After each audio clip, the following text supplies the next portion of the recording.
nama saya Sali, NPM saya 1842172 dari kelas 4 KMD, dan kali ini saya akan menjelaskan jawaban saya dari soal UTS Akuntansi Manajemen kemarin. Berikut ini adalah penjelasannya.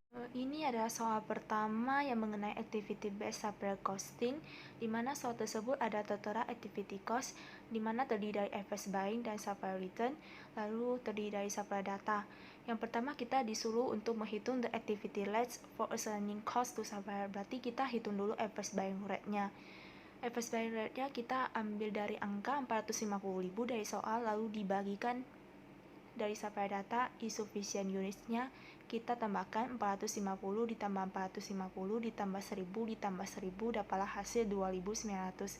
Kita tinggal bagikan, lalu dapatlah hasil $155 untuk adverse buying rate-nya.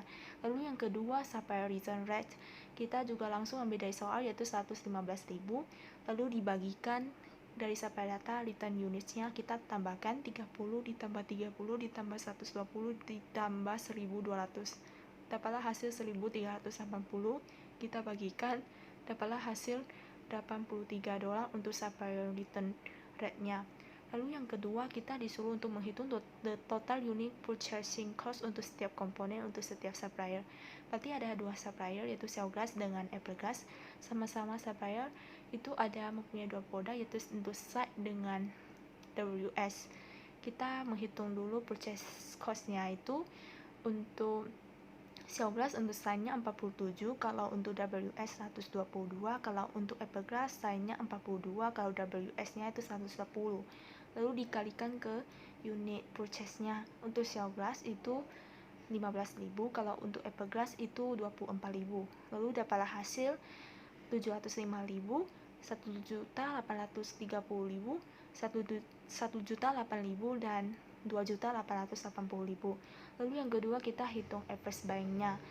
Adverse buying-nya itu yang tadi kita udah hitung rate-nya itu 155, lalu dikalikan ke insufficient units-nya untuk adverse buying-nya.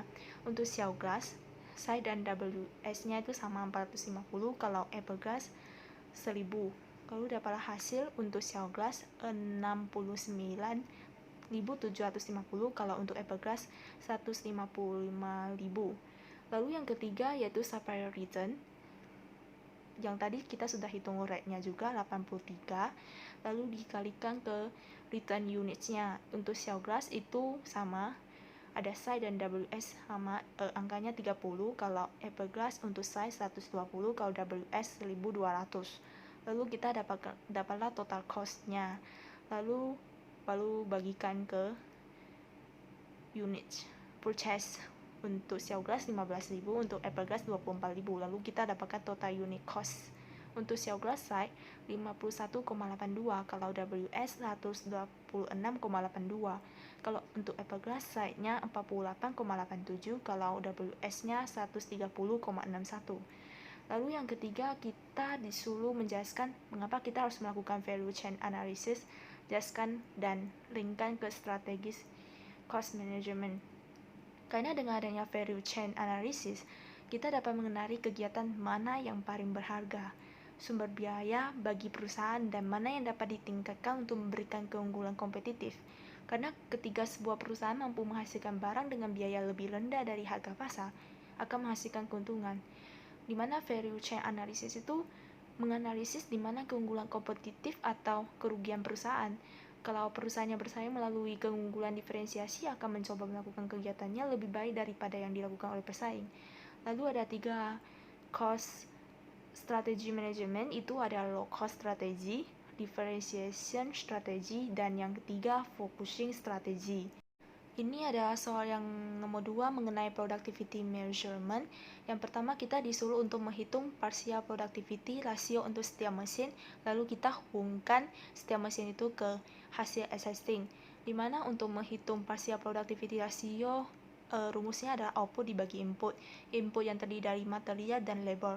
Kalau untuk menghitung partial productivity untuk material, kita langsung ambil saja output langsung dibagi material. Berarti untuk existing mesin 300.000 dibagi 600.000 dapatlah 0,5. Kalau untuk labor 300.000 dibagi 150.000 dapatlah hasil 2. Demikian juga dengan mesin A dan mesin B menggunakan rumus yang sama. Lalu dapatlah hasil untuk material. Mesin A 0,6, kalau mesin B 0,5, kalau labor mesin A 2,4, mesin B 1,75. Untuk membandingkan hasil assessing tersebut, dari perhitungan di atas, mesin A itu justru memiliki produktivitas rasio yang lebih tinggi dibandingkan existing mesin, sehingga dapat meningkatkan overall productivity. Kalau untuk mesin B, pada materialnya dia memiliki angka yang sama dengan existing mesin. Kalau yang labor justru lebih kecil dibandingkan existing mesin. Lalu yang kedua disuruh menghitung impact dari setiap mesin ke profit, lalu total profit dari seluruh mesin. Yang pertama kita disuruh menghitung dulu PQ-nya untuk mesin A dan mesin B dan juga material labor. Untuk material kita langsung ambil yang mesin A itu outputnya 360.000, lalu dibagikan 0,5 yang sudah tadi kita hitung partial productivity ratio untuk existing mesin, kita bagikan dapatlah 720.000. Kalau yang untuk labor 360.000 dibagikan 2, yaitu dapatlah 180.000. Demikian juga dengan pula untuk mesin B, langsung ambil outputnya 350.000 dibagi 0,5 dapatlah 700.000. Kalau yang labor 350.000 dibagi 2 dapatlah 175.000. Lalu kita hitung untuk setiap mesin A, untuk PQ-nya sudah kita dapat, lalu PQ dikali price-nya untuk materials untuk mesin A itu ada 22, lalu dikalikan 720.000 dapatlah 15.840.000. Kalau yang untuk labor itu price-nya 15, lalu dikalikan 180.000 dapatlah 2.700.000. Baru totalnya 18.540.000. Kalau AQ-nya itu dari materials dan labornya untuk mesin A 600.000 dan 150.000. Kita langsung dikalikan ke price-nya yang ada 22 kali 600.000, yaitu dapatlah 13.200.000. Kalau yang labornya 15, price-nya kali 150.000 dapatlah 2.250.000, dapatlah totalnya 15.450.000. Lalu paling terakhir kita hitung PQ dikali P kurang AQ kali P. Berarti kita yang tadi 15.840.000 dikurangi 13.200.000 dapatlah 2.640.000. Kalau yang labor dapatlah hasil 450.000. Baru dapatlah total untuk mesin A itu 3.090.000. Kalau yang untuk mesin B juga sama dengan rumusnya. Lalu yang paling terakhir itu totalnya ada 325.000 min. Berarti total profit dari seluruh mesin itu, mesin A ditambah mesin B itu 3.090.000 dikurangi 325.000 karena mesin B itu min. Berarti dapatlah hasil 2.765.000. Ini adalah soal nomor 3 mengenai theory of constraint. Berarti yang pertama kita disuruh untuk menghitung total contribution margin untuk optimum mix. Berarti kita cari dulu contribution margin Imum Box itu kita asumsi sebagai X, kalau Mentagro itu sebagai Y. Berarti untuk contribution margin Imum Box itu kita ambil dari unit selling price dikurangi variable cost dikurangi ordering cost dikurangi handling cost dikurangi material cost, yaitu 4 kurang 0,8 dikurang 0,4 dikurang 0,2 dikurang 1, berarti kita dapat 1,6x. Untuk yang Mentagro berarti 4,8 dikurangi 1 dikurangi 0,6 dikurangi 0,4 dikurangi 1,6 dapatlah 1,2. Berarti untuk contribution margin equation atau kita anggap sebagai Z itu yaitu 1,6x tambah 1,2y. Berarti untuk internal constraint untuk equation 1 itu 1,6x tambah 0,8y lebih kecil sama dengan 640.000 untuk mesin hours. Kalau equation 2 untuk labor hours itu X tambah 2Y lebih kecil sama dengan 480.000. Kalau yang external constraint itu equation 1 X-nya lebih kecil sama dengan 400.000. Kalau yang equation 2 Y-nya lebih kecil sama dengan 480.000. Kalau ya equation 3 itu X-nya lebih besar sama dengan 0.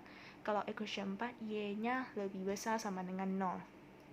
Lalu kita untuk mencari X dan Y, kita eliminasi dengan cara eliminasi, yaitu 1,6X tambah cos 0,8Y lebih kecil sama dengan 640.000. Lalu X tambah 2Y lebih kecil sama dengan 480.000. Kita samakan untuk mengulangi X. Untuk menghapus X, kita kalikan 1,6, dapatlah 1,6X tambah 3,2Y lebih kecil sama dengan 768.000. Dapatlah min 2,4Y lebih kecil sama dengan min 188.000. Dapatlah Y yaitu 53,333. Lalu kita masukkan substitusi ke X tambah 2Y sama dengan 480.000. X tambah 2 kali 53,333 yang sudah kita dapat dari hasil eliminasi sama dengan 480.000. Lalu dapatlah X-nya 373,333. Lalu untuk yang kedua, kita disuruh untuk menggambar Cartesian diagram.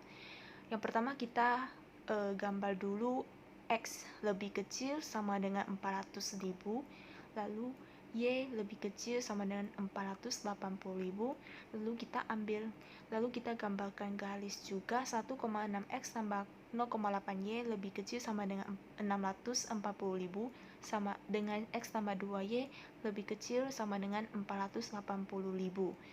Lalu dapatlah daerah yang dihasil. Disitulah kita dapat 4 titik, yaitu yang pertama 0,0, 0,240.000, 373,333, 53,333, lalu 400.000 di 0. Itu kalau menghitung ke contribution margin dengan yang hitung tadi 1,6X tambah 0,8Y lebih kecil sama dengan 640.000, kita masukkan. Itu kalau untuk 0,0 itu dapatlah 0. Kalau 0,240.000 itu dapatlah 288.000. Kalau yang C 373,333,333 itu dapatlah 661,333. Kalau yang D 400.000,0 itu dapatlah contribution marginnya 640.000. Jadi contribution margin yang optimum mix itu di titik C 661,333. Ini adalah soal yang terakhir mengenai inventory management, di mana yang pertama kita disuruh untuk menghitung EOQ. Rumus dari EOQ itu ada akar dari 2DP bagi C. Ini untuk yang Delvina. Berarti akar dari 2 dikali D-nya 80.000, kalau P-nya 15, C-nya 1,5. Berarti dapatlah hasil akar dari 2.400.000 dibagi 1,5, dapatlah hasil 1.265. Dan yang kedua disuruh menghitung carrying cost, ordering cost, dan total cost for the EOQ. Berarti carrying cost itu CQ bagi 2. C-nya 1,5 dikali Q-nya 1.265 dibagi 2. Berarti dapatlah hasil 948,75. Kalau yang ordering cost itu PD bagi Q. P-nya 15 kali D-nya 80.000 bagi Q-nya 1.265, dapatlah hasil 948,62. Lalu total cost-nya yaitu ordering cost ditambah carrying cost, berarti 948,62 ditambah 948,75, dapatlah hasil 1.897,37. Lalu yang ketiga, kita disuruh untuk menghitung reorder point. Reorder point itu ada di soal, average usage-nya itu sebesar 250, lalu lead time-nya 7 hari. Berarti ambil 250 dikali 7, dapatlah hasil 1.750. Lalu yang keempat, kita disuruh menjelaskan perbedaan antara GIT dan traditional inventory. Kalau JIT itu dia menggunakan sistem penentuan aktivitas berdasarkan atas permintaan konsumen atau yang disebut dengan sistem tarikan, sehingga dia dapat mengurangi persediaan menjadi tidak signifikan. JIT juga menggunakan pemasok yang dalam jumlah sedikit untuk mengurangi non-value activity. Dan JIT itu juga menerapkan kontrol jangka panjang. Kalau sedangkan tradisional menggunakan sistem penentuan aktivitas berdasarkan dorongan atau yang disebut dengan sistem dorongan aktivitas-aktivitas sebelumnya. Kalau tradisional ini persediaannya lebih signifikan. Kalau tradisional ini juga menggunakan pemasok yang jumlah lebih banyak dibandingkan JIT. Terus tradisional itu menerapkan kontrol jangka pendek, kebalikan dari JIT. Lalu untuk Mimi Corporation itu yang pertama juga disuruh menghitung EOQ. EOQ rumusnya akal dari 2DP bagi C. Berarti akal dari 2 dikali D-nya 35.000 demand-nya, lalu P-nya itu sebesar 30. Lalu dibagikan C-nya itu 4. Kemudian dapatlah hasil akal dari 2.100.000 dibagikan 4. Dapatlah hasil 725. Lalu yang kedua yaitu disuruh menghitung the total cost by order quantity as EOQ. Berarti total cost-nya yang tadi carrying cost sama ordering cost, kita masukkan rumusnya PD bagi Q tambah CQ bagi 2. Berarti P-nya 30 dikali D-nya 35.000, Q-nya yang sudah kita tadi dapat hitung EOQ-nya 725 ditambah CQ bagi 2. C-nya itu 4 kali Q-nya 725 dibagi 2. Lalu dapatlah hasil 1448,28 ditambah 1450. Dapatlah hasil akhir yaitu sebesar 2898,28. Dan sekian dari penjelasan saya. Terima kasih.